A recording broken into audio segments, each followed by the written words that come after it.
the character of a nation. Trees provided and the raw material for their first business of life. Ever-growing, ever-producing forests are America's greatest renewable natural resource. Today, our forests are growing more timber than ever before. All across the country, forests still ring with the stirring cry of timber.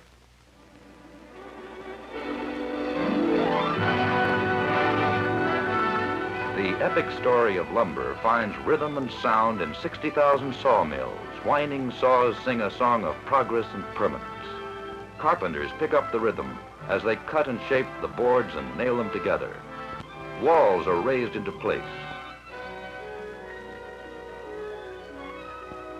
Roofs are added.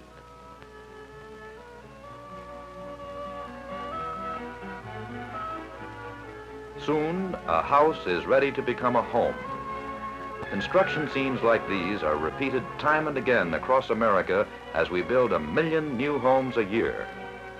Lumber is essential in building all of them. Lumber finds many uses. It builds our churches. It builds our schools.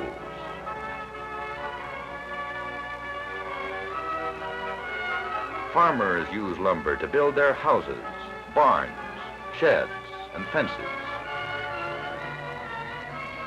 Now, back to the forest for a closer look at the source of this all-important harvest. Here, a farmer finds profitable winter work on his own woodland. His wood harvest provides posts, poles, and fuel for use on the farm. He sells logs to a nearby mill for cash. First step in a timber harvest is the selection of trees for cutting. Young, vigorous trees are left to grow. Foresters use paint guns to mark mature trees for harvest. Behind the forester come the fallers. Here they make the undercut that determines direction the tree will fall. This, or with motor-driven chainsaws, trees are cut close to the ground to save extra inches of wood for lumber.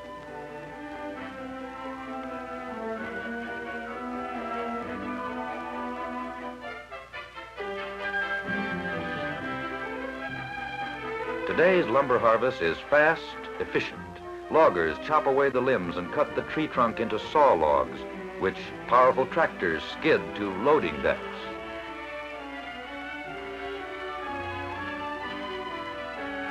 These logs are hoisted aboard trucks for transport to the mill.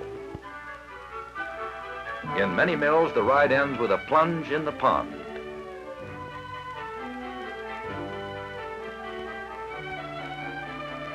There, sure boom men separate the logs for different uses and with long pike poles guide them to the bull chain. On the bull chain gets a stinging shower to wash away grit and dirt that might damage saws.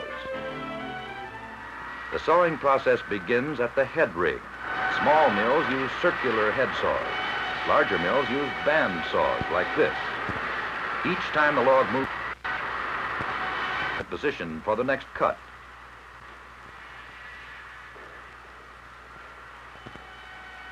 On this carriage, the log rides piston-like back and forth past the singing saws. Slabs, boards, and timbers severed from the log move away on power rollers. Each piece is further refined.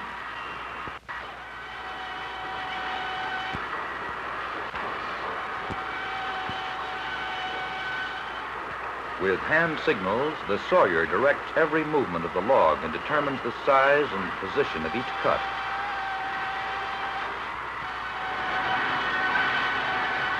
The sawing process continues.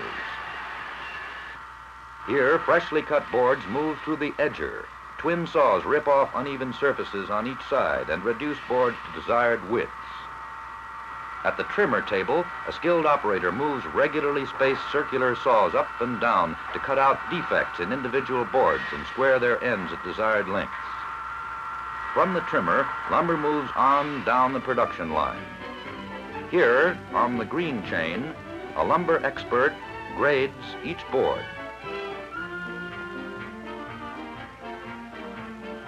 Other men sort the graded lumber for storage and future use. All boards leave the mill as green lumber. Lumber may be seasoned in oven-like dry kilns.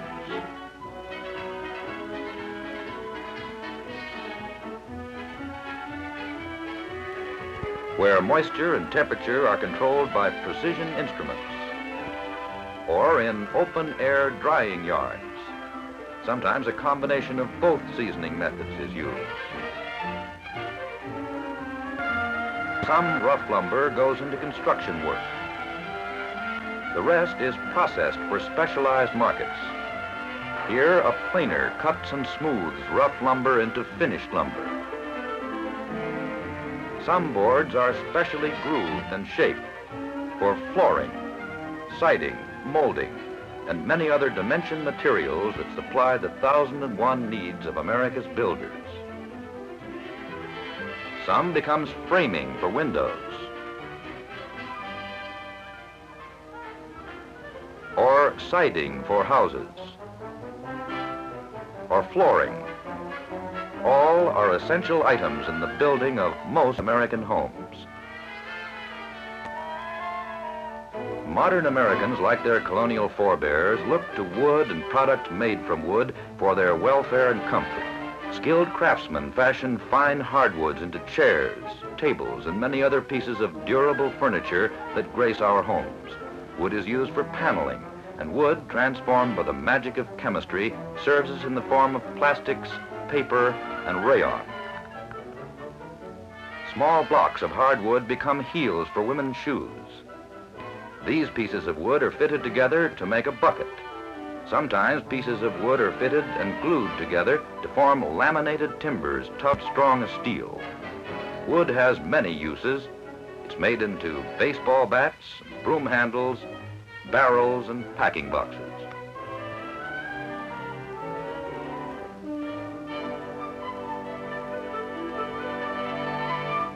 The steel rails that support America's trains rest on wood. For safety, comfort, and economy, there is no satisfactory substitute for the wooden crosstie. Plywood is another wood product essential to modern living. It is made of thin layers of wood called veneer, held together by glue. Veneer is peeled from logs like this. Razor-sharp knives slice an endless sheet of wood from the turning log. Desired are dried and glued together in crisscross pattern to form plywood. Plywood finds many construction uses. Here it provides forms for cement. Smooth plywood panels are easy to handle and durable. Plywood helps build our homes. Its strength and flexibility and convenient size make it ideal for even the most difficult jobs. Plywood is used for interior finishing and for cabinets and cupboards. Fast, easy to handle, and seaworthy. Like lumber, plywood is an all-purpose product. Behind all this stand our forests, vast, vigorous, green, growing. But these forests need man's help. They must be managed wisely, protected from insects, disease, and fire.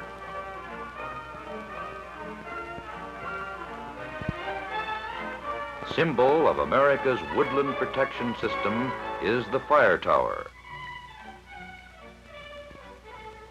High above surrounding forest areas, lookouts keep constant vigil. At the first sign of smoke, an alarm goes out. Oh.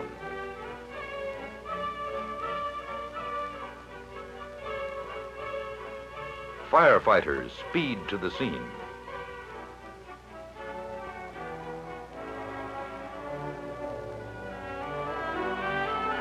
Every second counts.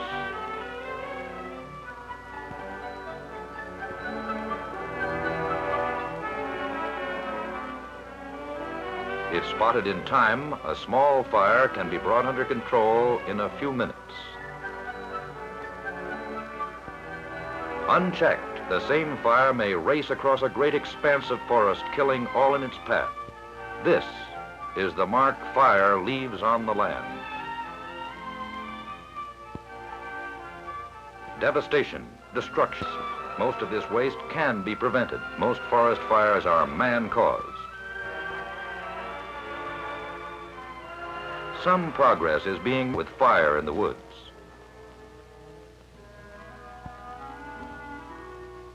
In nurseries like this, little trees grow from seed under the careful care of experts. When old enough, the seedlings are lifted from their nursery beds and replanted in open areas. Sometimes little trees are planted by hand, and sometimes by tractor-drawn machines.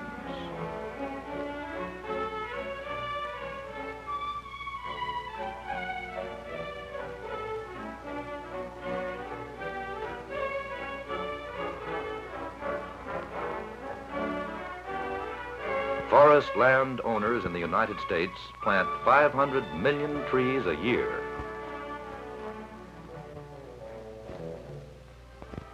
These planted trees are 6 years old and growing fast.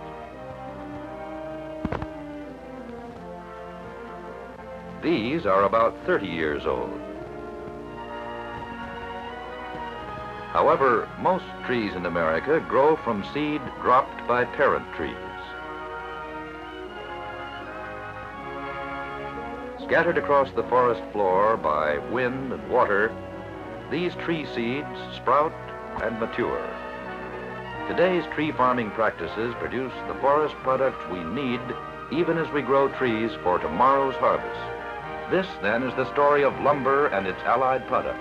It is also the story of the green forests that produce them.